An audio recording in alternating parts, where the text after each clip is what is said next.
This video will be our introduction to the Neisseria species. We'll teach Neisseria with a unified theme centered around a film noir type detective TV series that we've cleverly called Noir Series to make it resemble Neisseria. In this introduction video, we'll be using the advertisement poster for this TV series to teach the common features shared between both Neisseria meningitidis and Neisseria gonorrhea.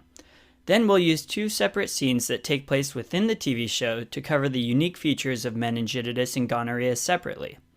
Let's start drawing our poster. Okay, first things first, Neisseria are gram-negative diplococci.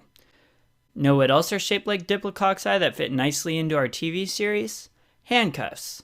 So we'll draw some bright red handcuffs in the title to remind you of both gram-negative and diplococci. For now, let's start with the identifying characteristics of Neisseria. First, Neisseria is oxidase positive, so we'll give our detective this snazzy blue ring, which adds a nice sting when he's punching crime in the face. So when you hear gram-negative diplococci, that should really be synonymous with Neisseria. So they may not tell you what it looks like under the microscope. Instead, they may go for the various ways to culture Neisseria. It has some unique culture requirements that we have to know, so we'll talk about those next. There are two main augurs that we need to know. First is chocolate agar. Neisseria species are unable to grow in blood agar. This is because they're inhibited by some of the lipids and other elements in the blood agar. But if you heat blood agar, it renders these inhibitors inactive, allowing Neisseria species to grow. This heated blood agar is known as chocolate agar, just as you'd imagine burnt blood would look like. To help you remember this, we'll have our detective holding a chocolate bar.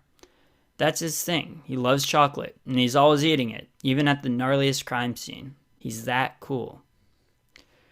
So our main character is actually a private investigator, and he works in Vice City. So like all private investigators, he has to write on the window what he does, maybe to remind himself. So we'll write Vice City Private Investigator. But notice we forgot to write the I in front of the word investigator.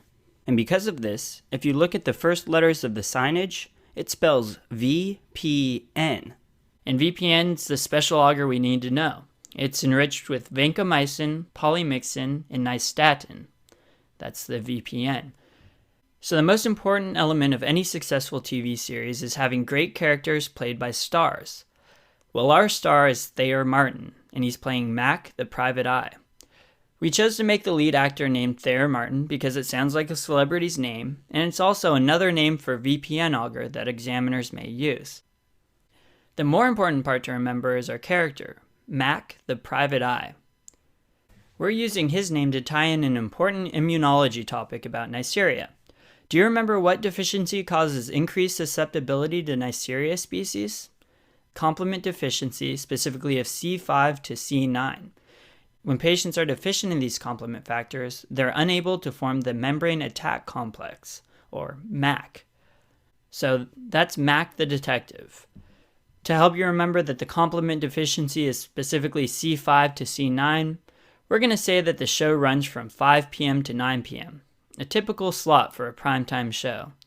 Though I admit 4 hours for a TV show is pretty long, but this show has a pretty complex plot and teaches viewers all about life, crime, love, and gonorrhea. So it deserves this slot. Alright, let's move on to some of the virulence factors of Neisseria species. First and foremost, Neisseria's pilus is a major virulence factor. Not only does it allow for attachment to mucosal surfaces, but it also has frequent genetic rearrangement.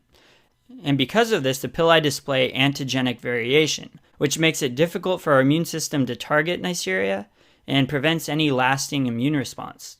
To remember these pili or fimbriae with many antigenic variations, we'll give Mac the detective a bunch of pocket watch chains that are made out of different metals.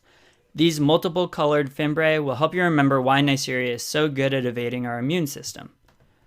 Finally, Neisseria produces an IgA protease, which is a protein that cleaves IgA at its hinge point. This is an important virulence factor because it facilitates survival along mucosal surfaces.